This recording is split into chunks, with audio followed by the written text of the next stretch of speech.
November 8th will, of course, be an absolutely amazing fight as Keyshawn Davis will take a humongous step up, taking on Gustavo Lemos. Now, of course, everyone knows Lemos. Let's just say he did not end up on the right side of a decision against Richardson Hitchens. Now, of course, many people believe, including myself, he should have gotten the nod. But that's besides the point. He has officially lost one time, making his record 29-1 with 29 wins by way of knockout.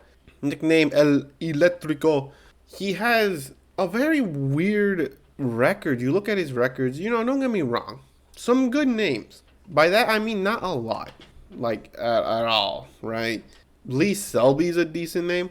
He's faced against some top level opposition himself, so obviously some pretty good experience, right? But for the most part, you look at his resume, not really one to brag about. Some, decent names, nothing really noteworthy, except the whole Richardson Hitchens fights. I believe that he won that one. Many people believed he won that one. But of course, he did not. So besides that, he technically has no real name to his resume, Nothing really to brag about, right? But his opponent is the businessman, Keyshawn Davis. 11-0, 7 wins by way of knockout.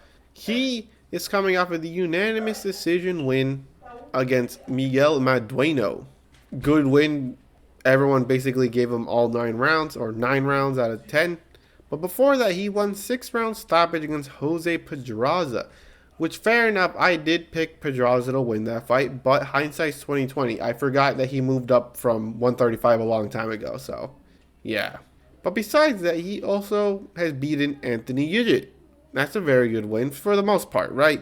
Because Yigit has beaten someone like Sandor Martin, right? But seeing how their careers went afterwards, Martin probably is the one that came out on top, right? Even with the loss.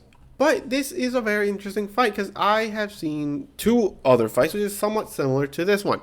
That being the H2L Sil versus Lucas Body fight and the Jared Anderson versus Martin Bakole fight. 2 young up-and-comers, very great fighters, said that they're going to be the next big thing, right? Highly doubted prospects. But they went up against someone in their prime with power and near the same rankings as them. To cut to the chase, the younger guy did not win, and this is somewhat interesting, right? Because Keyshawn Davis on BoxRec is ranked number 10. Gustavo Lemos is ranked number 18, not that far off from him. But of course, he has been campaigning at 140, which is his own thing that many people are talking about, as this might be similar to a Pedraza fight, as the last time he faced someone in a officially scheduled lightweight fight was Lee Selby back in 2022, and even before that, he's just been campaigning at 140. The last time before Lee Selby was back in 2019 against Yeson Gonzalez. So safe to assume there might be some doubt in whether or not he will be fighting at full strength at 135. But we'll assume that he is. And to that I say, it unfortunately does not favor Keyshawn Davis. Gustavo Lemos is known as a pressure fighter, and he throws a bunch of punches. He is a volume puncher with a ton of power, with heart as well. In the Hitchens fight, he was technically exhausted, you could tell, but he kept pushing forward, basically fighting kind of like the same way he's been fighting since the beginning of the fight, and hurting Hitchens, right? And Keyshawn Davis, no offense, he's a great fighter, right? Olympic medalist, but his best win is Anthony Yigit. No offense, but that's not the best name to be talking about. I mean, Albright was a good win, but it became a no contest because he did weed, so kind of shot himself in the foot there a little bit. But the one thing is that Keyshawn Davis, this will be the first fight where he will actually face some adversity, and I unfortunately do not believe that he would be able to overcome that adversity. I do think Lemos just overwhelmed someone like Davis, or Keyshawn Davis. Because look, Keyshawn Davis is a good defensive fighter, but it wasn't against the most top tier opponents. Can Keyshawn Davis win? Of course he can. I'm only slightly favoring Lemos because Keyshawn Davis has great body work. He is still a defensive fighter, and he has power as well. I would assume more power than Hitchens. But I just believe his inexperience. He only has 11 fights, and is just that, is just inexperience. I don't think he'll be able to overcome adversity, especially against someone like Lemos. Lemos is not going to stop is not going to stop from round 1 to round 12. And this is us assuming that he's not drained at 135. Because let's be honest, he probably is going to be a little bit drained since he's only fought like once at 135 in like 2 years. So that's not really something to be confident about. Keyshawn Davis has great body work. He's a great defensive fighter, but Hitchens was also a defensive fighter, especially because he beat someone like Jose Zepeda. Obviously, he's a pressure fighter.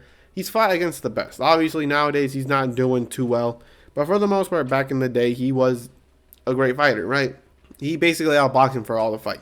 Yet Lemos found time and time again to be able to cut the distance and get inside. And that's what's going to happen. That's why I just think so. I just think Lemos is just going to cut the different distance and hit him with a great shot. He's done it before against Hitchens. It's not that hard to think that he's going to land a big shot on Keyshawn Davis either.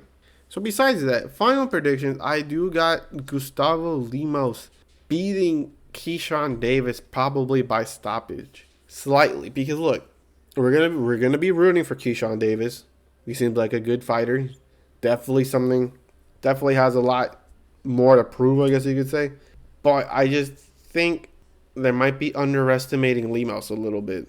Just a little bit. They're throwing in Lemos with an 11-0 fighter who has not fought against the best opposition. This isn't like Andy Cruz, who's been put up against some pretty good, somewhat good opponents, right? Gidget, great fighter, not elite. Or at least not anymore. Lemos, young, prime, volume puncher, and he is got a chip on his shoulder, He didn't get the nod against Hitchens. He's going to go for the knockout this time. Even though he technically was going for the Hitchens fight, he's going to go for it this time. He's not going to let it go to decision, which of course could cloud his judgment, whatever, right? But I unfortunately have Gustavo Lemos stopping Keyshawn Davis. But we'll be rooting for Keyshawn Davis. We hope that we're wrong. But I'm not too confident. But besides that, what do you guys think? Do you think I'm underestimating Keyshawn Davis? Do you think people are underestimating Gustavo Lemos? I'd like to hear your opinions down below. But besides that, I hope you enjoy this video, and I'll catch you in the next one.